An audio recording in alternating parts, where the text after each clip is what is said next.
Have you ever been reading a book, you know you're paying attention, and you still can't figure out a sentence? You read it again and again, and you just feel lost?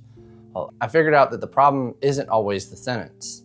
Sometimes it's something else that's getting in the way. And in this video, I'll show you what to look for so you can understand difficult books without constantly rereading the same page. When I was a kid in school, I used to get in trouble all the time for not turning in my homework. And I really didn't take school seriously as a kid. And the reason I didn't do the work is because I hated doing vocabulary work. Fast forward to later in my life, well, when I start to read or try to read these difficult books, I start to see the purpose behind the vocabulary work that I needed to do as a kid.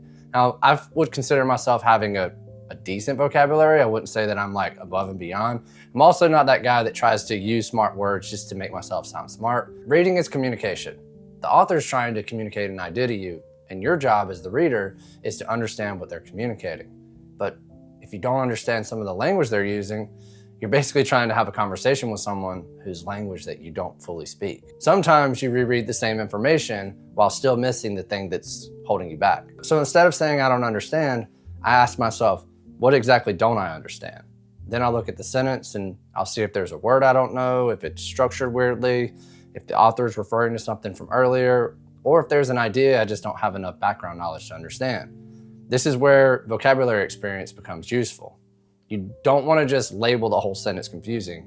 You want to diagnose the confusion. So before I just throw this into ChatGPT to give me the answer, what I try to do is reread it slowly. I'll look at the sentence before it, look at the one that comes after it, and I'm looking for context clues. I'll also try to explain what I think the author means.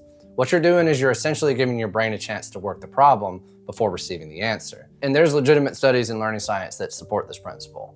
Generating and retrieving information yourself can produce much stronger learning than simply restudying information or just having the answer handed to you. There's a reason I don't want to outsource this step immediately, and that's because the effort of trying to figure something out is part of learning it. If you identify a word you don't know, then just look it up. You can use a dictionary, your phone, and then go back to the original sentence. Don't just learn the definition and move on.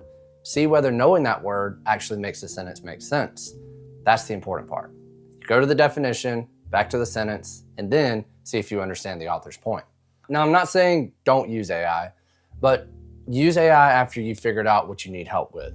For example, a bad approach to this would be like to paste the entire page into ChatGPT, and a better approach would be to say something like, I don't understand what the author means by this specific sentence. I think they're saying X, but I'm not sure. Here's the surrounding paragraph.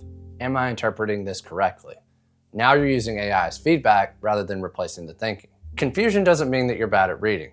It just means that you found something that you need to understand and that there's an opportunity to learn. But the speed that you're reading books could also be affecting your understanding. So watch this video next. Keep learning, keep growing, keep going, and I'll see you in the next one.